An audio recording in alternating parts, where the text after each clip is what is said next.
Hai Jor, welcome to my podcast Hai, Perspektif Muda. baik. Udah lama ya kita gak ketemuan ya. Biasa ngechat-ngechat Yes, doang. betul. And sebelum gua masuk lebih lanjut kita ngobrolin topik, gue mau nanya lu dulu nih. How is quarantine and does it really affect your life? Tuh mengafek di hidup lu banget gak sih? Dan apa yang lu lakuin biasanya sekarang ini? Oke, kalau bicaranya dari sisi bisnis sih sebenarnya Hmm, nothing problem ya sih, Felix ya. uh, Karena gini, gua itu kan sekarang umur udah tunggu wait. Sekarang umur gua kan 19 tahun. Nah, sejak umur 13 tahun, gua udah banyak banget ngelakuin segala sesuatunya by online, jualan online, oh iya bikin ya. kelas online, seminar online. Jadi, Hmm, boleh dibilang pas lagi masuk ke PSBB, quarantine dan sebagainya, boleh dibilang sama sekali nggak ada perubahan ya, gitu-gitu aja gitu loh. Paling ada sedikit penurunan dari jumlah, misalnya kalau anggaplah kalau gue bikin seminar atau apa, mungkin ya pasti adalah sedikit penurunan dalam jumlah peserta karena kan ya ya, daya PSBB beli ya. orang menurun. Hmm. Tapi overall bahkan bulan ini, bulan ini dan bulan lalu, penghasilan gue bahkan jauh meningkat dibandingin sebelum corona.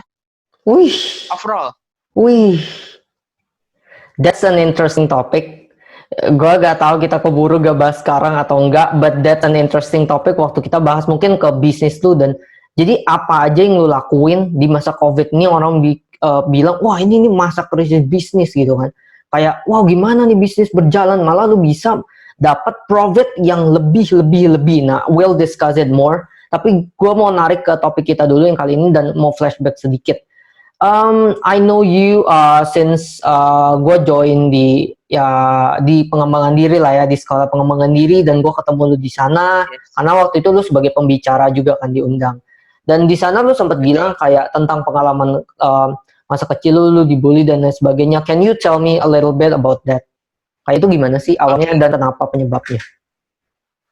mungkin sedikit cerita dulu. Hmm. Gua lahir tahun 2001 ya, Felix ya. Wih Berarti lebih saat ini kecil. umur gua 19 tahun nih. Hmm, hmm, Nah, waktu itu ini kata orang tua gua ya, kan gua juga hmm. belum tahu, kan gua waktu itu belum lahir. Nah, Oh iya ya. ceritanya dulu waktu dalam kandungan, Hmm, eh gua masih dalam kandungan mama di usia kandungan 7 bulan, hmm.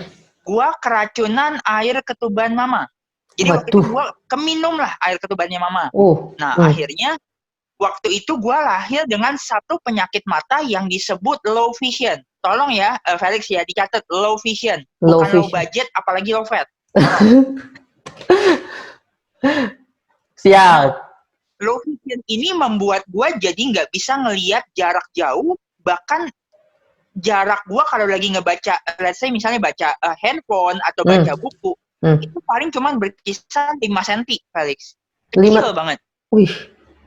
Iya. Bahkan sorry sampai hari ini gue ngelihat muka lu pun di jarak segini itu nggak jelas, Felix, jujur, dan kacamata nggak bisa bantu. Berarti blur gitu Jor, kayak kalau gue nggak pakai kacamata kan blur gitu kan, kayak kelihatan oh ini kayak bentuk orang tapi kita nggak bisa ngelihat oh matanya dengan spesifik kayak melihat muka orangnya blur gitu semua. Yes, gue tahu di depan gue ada orang tapi gue nggak bisa ngelihat persis matanya, mulutnya, bener-bener blur.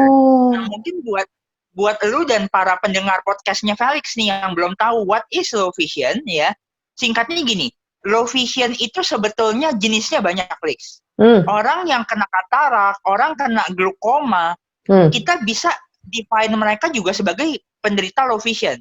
Namun bedanya apa dengan penyakit gua? Kalau kayak katarak, glaukoma, yang bermasalah itu kan matanya, ya, matanya yang memang tanda kutip mohon maaf nggak bisa ngelihat. Nah kalau gua matanya sebenarnya nggak apa-apa, Felix, tapi syaraf mata gua itu yang bermasalah. Oh ya ya ya ya. Jadi bahkan waktu gua lahir itu sempat dianggap nih anak kayaknya kena kanker otak, kena tumor otak ya, karena memang masalahnya justru bukan di mata gua, tapi dari syaraf. Nah, karena syarafnya bermasalah, akhirnya nyambungnya ke mata. Kalau gua nggak tahu ya, lu bisa ngelihat atau enggak dari sana, tapi kalau lu beneran ketemu in real life ngelihat gua sekarang, mungkin lu bisa ngelihat bola mata gua tuh kayak goyang-goyang nggak fokus.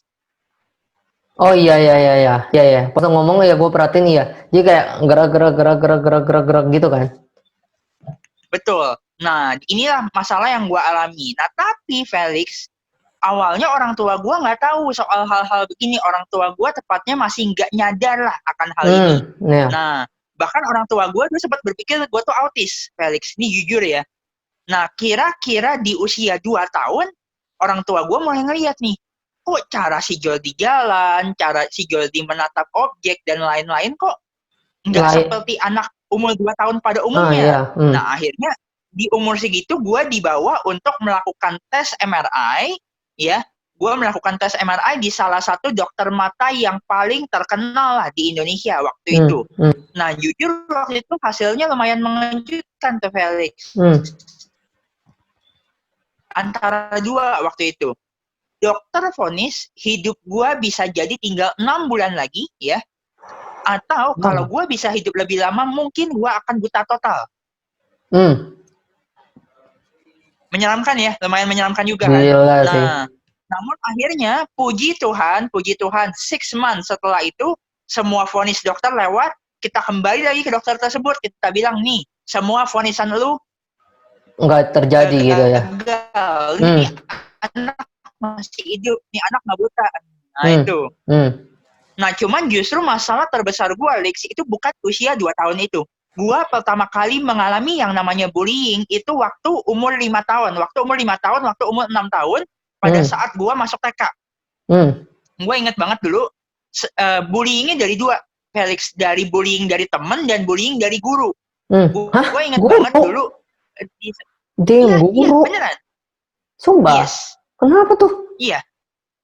Jadi gini Lex, gue ceritain dulu dari yang temen deh. Iya, gue inget banget dulu ini di sekolah gue tuh ada kayak sepeda gitu loh, sepeda yang disediain buat anak-anak pada main lah. Nah, gue inget banget di saat teman-teman yang lain sudah bisa main sepeda roda 2, gue masih berkutik dengan sepeda roda 4 karena gue merasa keseimbangan gue tuh belum bisa untuk yang sepeda roda 2. Nah, yang mengejutkan adalah waktu itu hampir tiap hari pasti ada anak-anak yang sengaja tuh nabrak gue dari belakang, Lex. Ngerti. Jadi gue tuh boleh dibilang hampir setiap hari tuh pasti jatuh dari sepeda. Makanya jatuh dari sepeda tuh udah bukan lagi sesuatu yang baru buat gue. Gue udah ngalamin itu udah sering banget waktu masih TK. Dan masalahnya gue nggak bisa ngelawan. Gue bener-bener nggak bisa ngelawan karena bahkan yang nabrak gua siapapun gua nggak kelihatan gitu loh, Lex. Tahu nggak? Iya, yang ngerti. Nah, terus kalau guru bulinya gimana? Bulinya tuh bully halus, Lex. Jadi dulu setiap kali giliran gua mimpin doa di sekolah selalu dilewatin. Selalu dilewat? Enggak, maksudnya bentar ya, gue motong. Maksudnya gini, apa korelasinya antara low vision dengan memimpin doa ya? Maksudnya oke lah, misal lu jalan dan lain sebagainya, enggak ada hubungan kan? Misal lu jalan ke depan, lu low vision. Misal lu blur lah, nggak bisa ngeliat muka orang, kan at least lu tahu, oh ini jalan lurus gitu. Kalaupun nggak bisa, at least kita ngomong orang yang bener-bener visionnya 0 nih misalnya. Kan bisa didampingin ke depan, terus kayak, oke, Jordi mimpin doa. Kan lu nggak perlu ngeliat apapun, doa juga tutup mata. So what's the correlation of... Bingung kan? Apa sih? Bingung kan? Bingung. Oke. Lalu ketemu jawabannya nggak? Gue di situ bener-bener nggak tahu kenapa. Gue nggak tahu alasannya kenapa. But maybe mereka tuh nganggap gue udah bener-bener kayak anak yang paling cacat lah. Pokoknya bener-bener udah nggak guna lah. Oh iya. Jadi mereka nggak ngelihat dari sisi hubungan itu. Cuma kayak, lu beda gitu. Udah gue kayak gitu ya. Bener-bener kayak gitu. Betul.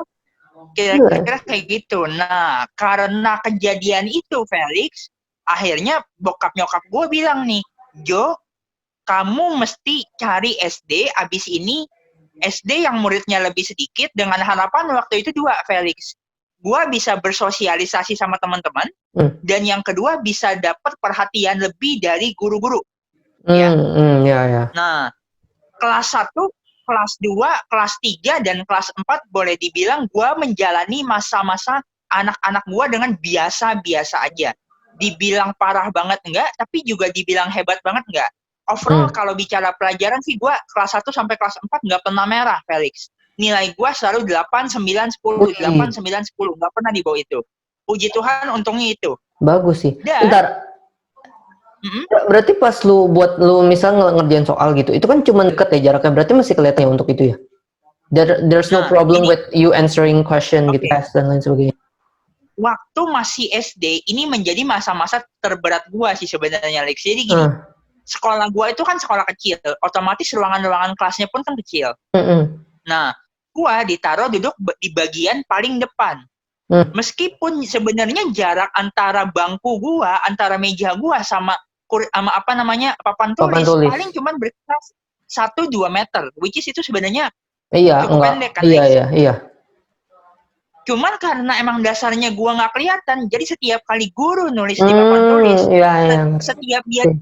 setiap itu guru nulis 1 kalimat, 2 kalimat, gua harus maju ke depan, Felix, buat baca, duduk lagi, maju lagi ke depan, duduk lagi.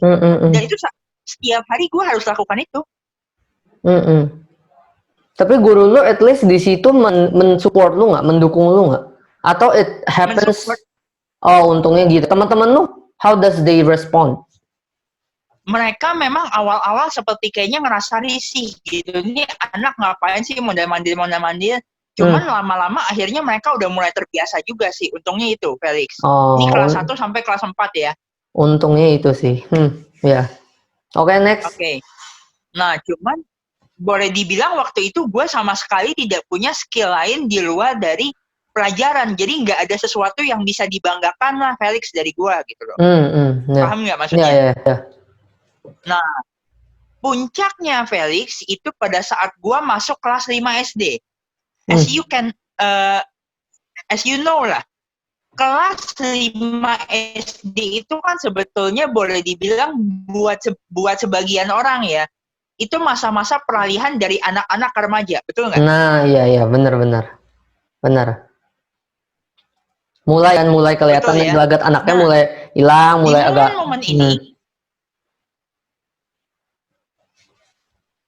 nah, di momen-momen ini, gue nih udah mulai ngerasain sama yang namanya baper, ngerasain sama yang namanya stres. Gue udah mulai kayak orang bilang bawa perasaan lah kalau ada orang ngomong jelek tentang gue. Nah, berbeda waktu gue masih TK dulu. TK kan namanya masih anak-anak, gue dibully ya udah cuek-cuek bebek lah, wes gitu loh. Tapi pada saat gue masuk kelas 5 SD ini, gue mendapatkan bullying yang jauh lebih parah, yang jauh lebih menyakitkan lah waktu masih TK dibandingin waktu masih TK gitu. Dan boleh dibilang, Felix, dulu di sekolah gue menjadi anak yang sangat pendiam, menjadi anak yang sangat pemalu, tidak punya teman sama sekali ya. Bahkan teman gue mostly adalah cewek, karena gue nggak ada teman cowok yang menemenin gue waktu itu ya. Tapi di rumah gue menjadi anak yang sangat depresif, anak yang emosinya sering meledak-ledak. Bahkan momen terparahnya dalam hidup gue pernah sampai melampiaskan semua kemarahan gue waktu itu. Gue sampai pernah nampar pipi papa mama gue. Sangkin. Yes. Iya. Oke. Di situ tuh gue udah bener-bener ngerasa kayak hidup gue tuh nggak guna. Kenapa gue harus dilahirkan di dunia ini? Gue di situ udah mulai lupa sama yang namanya sosok Tuhan. Gue udah nggak pernah ibadah, nggak pernah baca kitab suci dan sebagainya. Dan ya bener, Lex. Tadi kalau lu masih ingat kelas 1 sampai kelas 4 kan gue selalu mendapatkan nilai-nilai yang terbaik.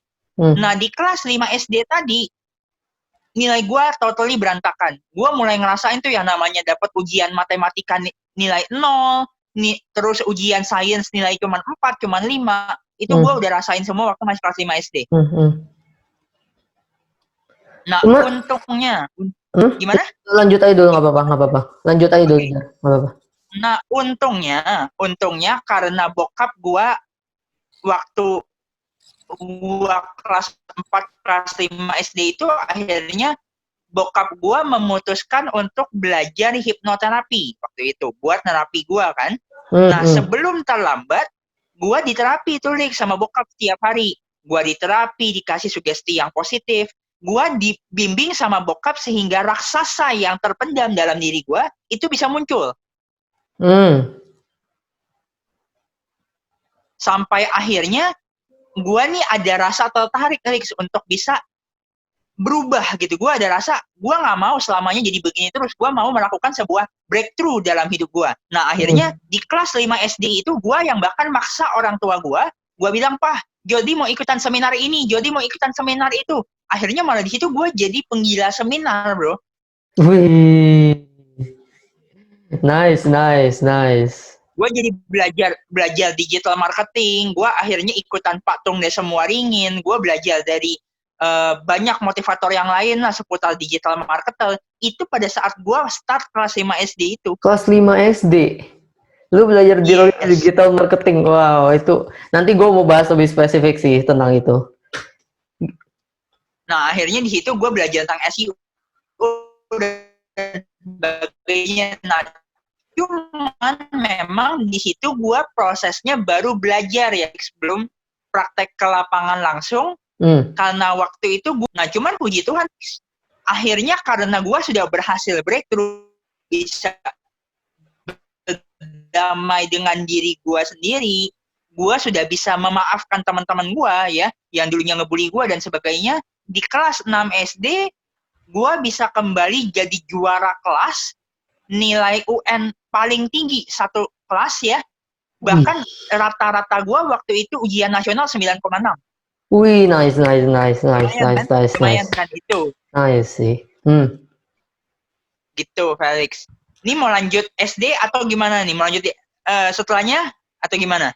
Ntar nih, gue flashback sedikit nih. Yang buat gue penasaran tuh dari lo kelas kelas Oke gini, gue sendiri, gue tuh bukan tipikal anak yang, ya kalau lo tau lah waktu di Remaja Sukses gue juga bukan di sekolah pengembangan diri itu gue bukan anak yang tipikal yang nyablak ngomong banyak gitu kan. Karena gue emang dasarnya sebenarnya dikenal sebagai mestinya nih anak nih punya jiwa leadership dan lain sebagainya.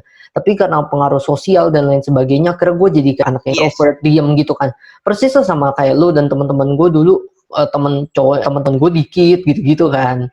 Dan ya gue merasa resemblance sih dengan lo gitu dari sisi itu ya. Dan tapi habis itu yang membedakan mungkin lo lebih melampiaskan amarah lo dan lo langsung take action pada saat itu, sementara gue masih yang terlalu takut gitu loh untuk take action. Nah gue mulai tuh di SMP. Nah sedangkan lo kan mulai di kelas 5 SD. Tapi yang membuat gue tertarik mungkin dua pertanyaan. Satu, waktu dari kelas 1 sampai 4 kan kayaknya lo aman-aman aja ya. Kelas 5 tuh di satu sekolah yang sama, tapi kenapa it suddenly transforms langsung jadi separah itu gitu loh.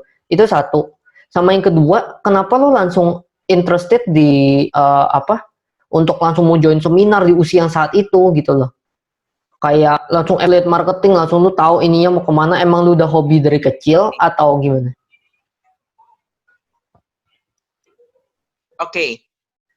Yang gue jawab dulu yang pertama deh. Boleh dibilang sebenarnya yang pertama ada dua faktor tentunya. Yang pertama, gue sendiri kan ibaratnya kelas 1 sampai kelas 4 mungkin secara nggak langsung, secara tidak sadar, gue juga pernah dibully sama orang. Tapi gue tidak begitu melampiaskan gimana-gimana, dan gue nggak begitu stres karena ya lu tahu lah, Lex masih anak-anak bisa apa sih gitu kan. Iya, jadi nggak terlalu dipikirin. Gue masih asik main. Iya, nggak dipikirin banget gitu kan. Betul. Betul. Dan lu tahu lah, teman-teman waktu masih SD itu kan ya masih kelas 1 sampai kelas 4 ya. Ibaratnya mereka ketika ngebully gue dan sebagainya, they still think this is just a joke gitu ya, namanya bercandaan. Iya, benar. Serius. Iya, benar, ngerti. Semakin besar, they will make it ini jadi serius gitu, paham nggak?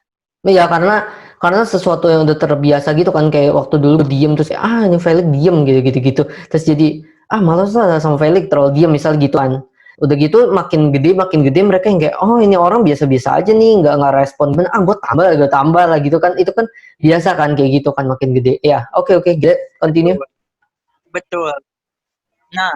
Nah terus untuk yang kedua, kenapa gue akhirnya bisa tertarik buat join di seminar digital marketing dan sebagainya? Karena gini Lex, gue tahu gue ini kalau dulu gini Lex, gue mungkin sedikit ceritain waktu dulu gue masih SD, kenapa salah satunya juga gue depresi. Gue sempat ngerasa depresi karena gue sebenarnya punya perasaan takut yang lumayan berlebihan ya Lex. Gue takut nggak bisa lulus SMA dengan mata gue seperti ini. Gue takut nggak bisa lulus kuliah dengan mata gue seperti ini. Bahkan gue takut setelah gue kuliah tidak ada yang mau nerima gue kerja, ya, dengan mata gue seperti ini. Inilah yang gue takutin. Dan di sisi lain gue tidak punya skill apa-apa. Gue nggak bisa main musik, gue nggak bisa olahraga, apalagi olahraga kan, gue nggak bisa sama sekali. Butuh koordinasi gitu kan. Betul. Nah, cuman akhirnya gue mulai berpikir nih, bagaimana caranya I can earn money tanpa perlu repot, cuman modal di rumah dan anak seperti gue juga bisa. Nah, akhirnya gue mulai ketemu. Kenapa enggak gue coba mulai jualan online lewat komputer dulu. Waktu itu gue minta tolong dibantuin liatin sama adik gue, Calvin. Oh iya. Oh, berarti bukan karena... Nah, akhirnya situ gue mulai berpikir, oh kayaknya enak juga.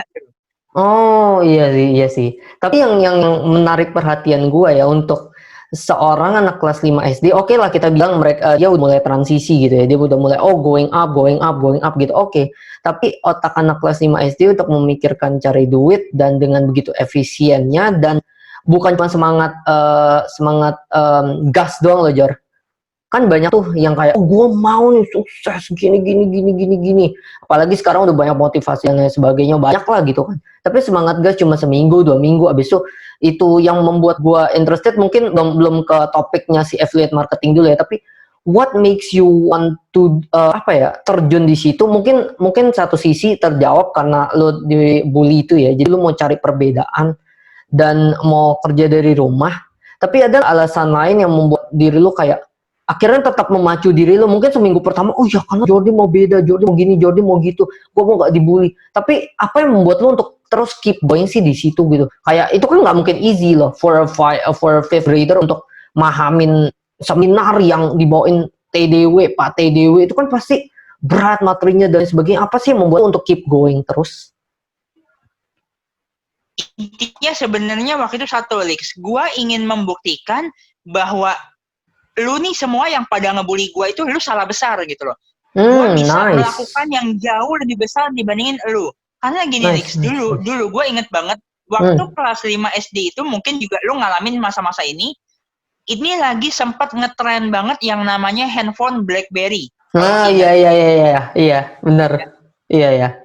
Dulu satu sekolah, gue nggak ngomong sekelas ya, bahkan hampir satu sekolah itu semua anak punya BlackBerry, mulai dari BlackBerry yang cuma 1-2 juta sampai BlackBerry yang harganya gotiau, laktiau, semua ada. Yang pakai gitu, touchscreen zaman dulu kan, Torch apa ini iya kan? Nah, dan dulu anak-anak di kelas gue nggak tahu kelas lain ya, tapi anak-anak di kelas gue mostly sudah punya teknologi kayak iPad, Samsung Tab dan sebagainya lah. Mulai kan itu. Iya, mulai.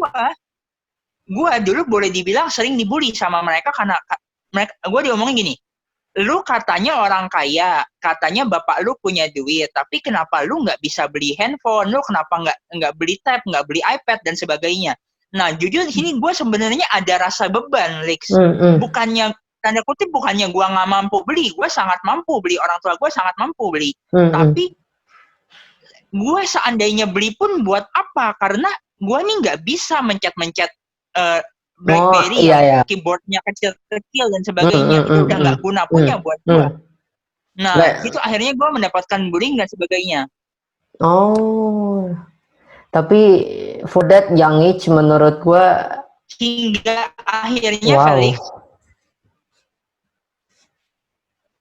akhirnya Felix semenjak kejadian itu gue terus untuk belajar digital marketing dan sebagainya. Waktu itu gue belum punya HP, gue masih belajar cuman pakai laptop, pakai komputer dan sebagainya. Nah itu di situ akhirnya gue memiliki tekad yang kuat. Someday gue harus bisa nunjukin I can earn a lot of money lewat media online, dan nanti pada saat waktunya sudah tepat, I will buy a phone with my own money. Wih, sumpah, gue tepuk tangan dulu sih sama lo. Sumpah, this is a really nice perspective. Dimana gini loh, gue selalu punya prinsip ya, gue bilang ke orang kayak prove through your actions, bukan cuma kata-kata gitu kan. Dan pada zaman itu yang membuat gue shock, oke, anak SD. Betul. Anak SD dia bilang, oh lu kaya gini. Sebenarnya prinsip yang paling gue mau tanemin ke semua orang tiap kali podcast gue bilang, lu jangan memandang ketika lu kaya itu tuh harta lu gitu loh. Lu harus mengingat bahwa itu harta orang tua lu, ngerti gak? Oh, gue punya iPad, gue punya ini. Apakah itu dari duit lu atau duit orang tua lu? Itu harus ditanam. Kalau itu duit orang tua lu, apa yang perlu lu banggain? That's it. Lu tuh beneran masih miskin gitu loh. That's it. Lu tuh nol gitu loh, yang punya orang tua lu gitu loh. Ketika lu udah berhasil, nah itu baru lu bisa banggain, nih gue nih dari hasil kerja gue bisa beli ini, gue bisa punya begini, gini, nah gitu. And yang gue salut sama lu, dari situ lu bisa ngebayang gue mau buktiin ke orang, dan itu jadi tekad dan daya pacuan lu untuk mau maju terus. Dan menurut gue ini salah satu bentuk positif sih dari sisi bullying, kalau lu bisa ambil perspektifnya ya, kayak nama channel gue kan perspektif muda, untuk ambil perspektif orang. Tujuan gue kenapa? Karena ketika bullying orang bilang, oh iya dibully, masa depan suram dan lain sebagainya. Enggak juga gitu. Satu, mental pasti kuat. Gue sekarang adalah tipe orang yang ya udah strong ngadepin orang mau gimana, nggak terlalu gue pikir atau gimana, karena udah kebiasaan gitu kan dari dulu menghadapi social matters yang kayak gitu. Yang kedua, jadi mendorong daya pacu lu, orang lain santai-santai aja di rumah ngelihat teman-temannya kayak gini. Sedangkan kita karena, atau lu lah misalnya, gue ngomong di sini, karena lu dibully dan itu lu jadi punya daya pacu, oh gue bisa nih gitu. Dari cuma BlackBerry lu akhirnya bisa jadi digital marketer. Mungkin kalau lu nggak dibully waktu itu, lu nggak jadi digital marketer George, iya kan? Kalau nggak ada kondisi low vision, nggak mungkin lu jadi digital marketer. Mungkin lu cuma jadi Jordi yang nonton TV sama kayak anak-anak umumnya ya. Yang biasa aja. Iya, makanya. Emang, iya. Makanya, iya. Sama the third thing sih, God has his own plan. Ketika kita nggak nyadar, di bawah low vision, udahlah masa depan gue suram. Padahal tanpa low vision lu nggak mungkin jadi Jordi Sidarta yang sekarang kan, gitu loh. Nah itu sih, nice. Tapi gue seneng sama mental lo. Next, kita lanjut dulu ke masa SMP lu gimana? Yes, that's it. But nice perspective there. Karena tadi di kelas 6 SD tadi gue sudah mulai ketemu dengan passion gue. Akhirnya pada saat masuk SMP, I choose untuk masuk ke sekolah semi homeschooling. Ya, semi homeschooling. Gue nggak menyebut ini sebagai homeschooling. Kenapa? Kalau homeschooling itu kan guru datang ke rumah, kita belajar di rumah. Nah, gue pribadi nggak suka dengan sistem seperti ini, karena semi homeschooling itu lu malah akan tambah stres karena lu nggak punya teman untuk bisa bersosialisasi. Itu ketika lu homeschooling gitu ya. Betul. Betul. Akhirnya I choose untuk masuk ke sekolah semi homeschooling, muridnya sedikit gitu kan. Kenapa masuk semi homeschooling? Karena dulu gue berpikir gue bisa memiliki waktu belajar yang lebih fleksibel. Jadi gue bisa mulai bagi waktu nih antara project-project bisnis gue dan pelajaran gue. Dan ya udah, akhirnya SMP, SMA gue masuk ke sekolah semi homeschooling. Thank God 2 tahun yang lalu gue lulus di Malaysia, di daerah Sunway, Kuala Lumpur. Berarti how is it different than kalau homeschooling? Jelas ya, bro datang ke rumah. Kalau semi homeschooling berarti gimana? Dia muridnya lebih kecil, tuh tetap datang ke sekolah atau gimana tuh modelnya? Gue tetap datang ke sekolah, cuman memang dalam satu kelas waktu itu ada beberapa anak dari grade-grade yang berbeda. Jadi contoh misalnya, boleh dibilang gue adalah anak tertua di kelas itu. Gue adalah generasi pertama yang lulus di sekolah itu, karena yang lain tuh di bawahnya tuh adik-adik kelas gue semua gitu. Oh, berarti tapi berarti gimana Jar? Maksudnya contoh misalnya lu kan masuk ke SMP kelas 7 berarti lu tahun 2001, berarti lu umur berapa tuh? 13 ya waktu itu ya. Teman-teman lu maksudnya grade-nya beda, teman-teman lu umur berapa emangnya? Yang lebih muda mau gimana? Ada anak yang mungkin masih umur 10 tahun, masih 11 tahun, masih 12 tahun. Jadi still younger than me lah. Masuk ke kelas itu? Iya, satu kelas. Dalam satu kelas. Mungkin gue nanya sedikit aja. How can they cope with the lessons? Kayak kok dia mencampurkan gitu? Maksudnya kalaupun semi homeschooling bukannya dia kayak ini ya? Oh dia apa dicampur-campur gitu anaknya? Oh masuk belajar gitu? Atau dia tetap kurikulum sekolah gitu? Maksud gue kalau kayak kurikulum sekolah anak SMP dia 10 tahun, kayak dia harus belajar loncat berapa tahun? 2-3 tahun? Bukan.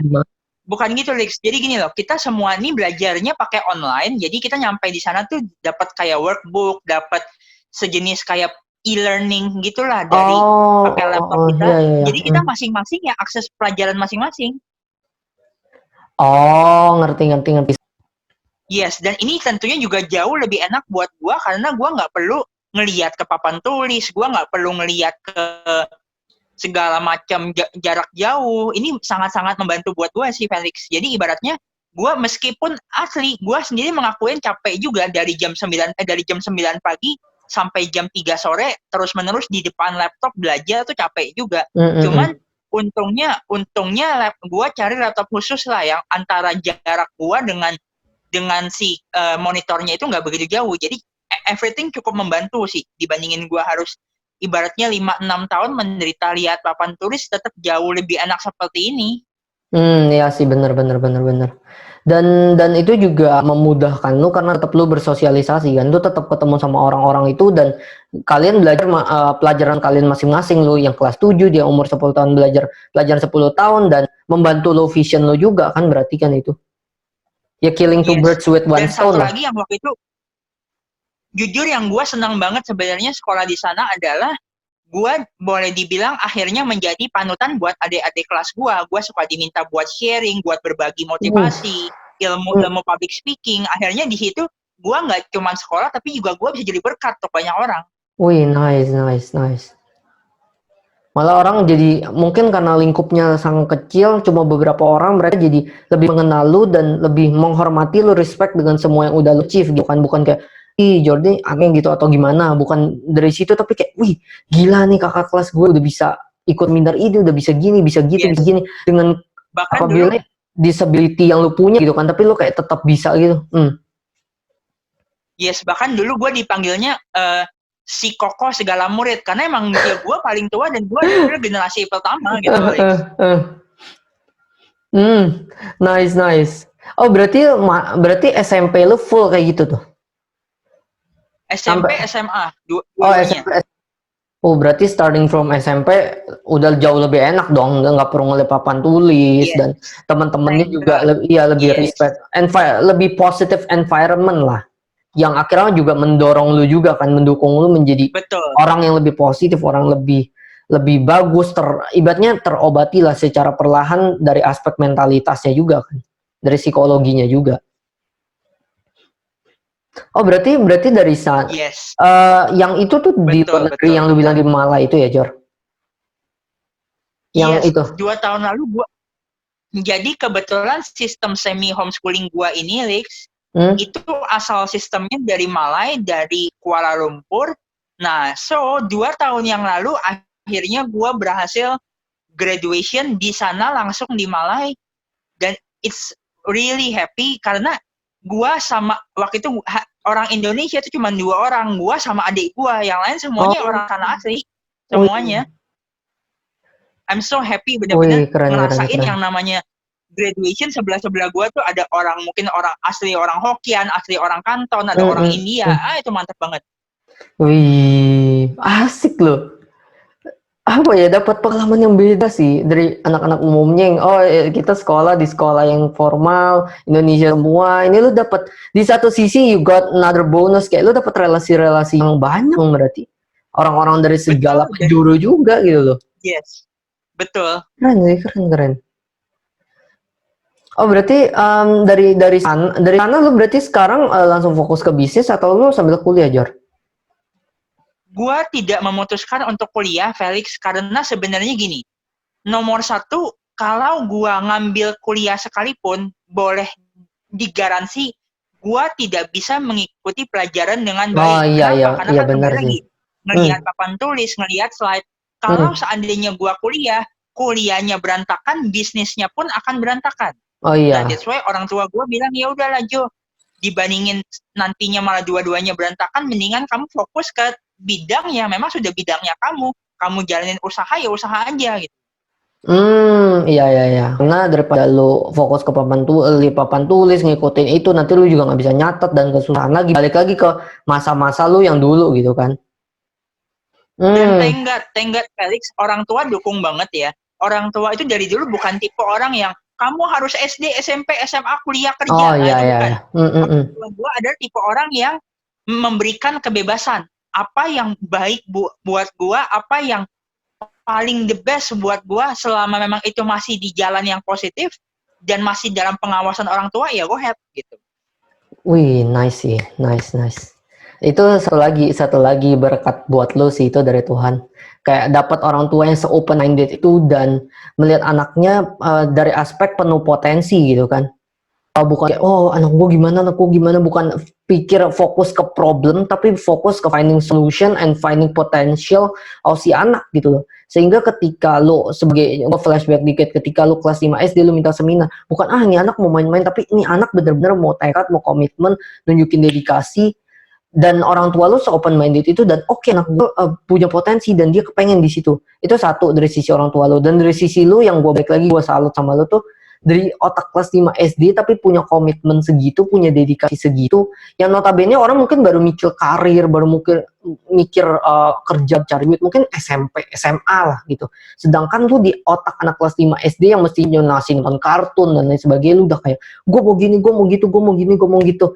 It's interesting, dan mungkin ini bakal jadi part 1, dan part 2 gue mau bikin orang penasaran. Gue mau kasih tahu lo, ini Jordi ini jago banget sudah bikin bisnis, dan apalagi yang di tengah-tengah corona kayak gini. Kalau kalian mau nonton lanjutannya, tungguin aja part 2-nya gue sama Jordi ya ngobrol-ngobrol lagi soal bisnis dia.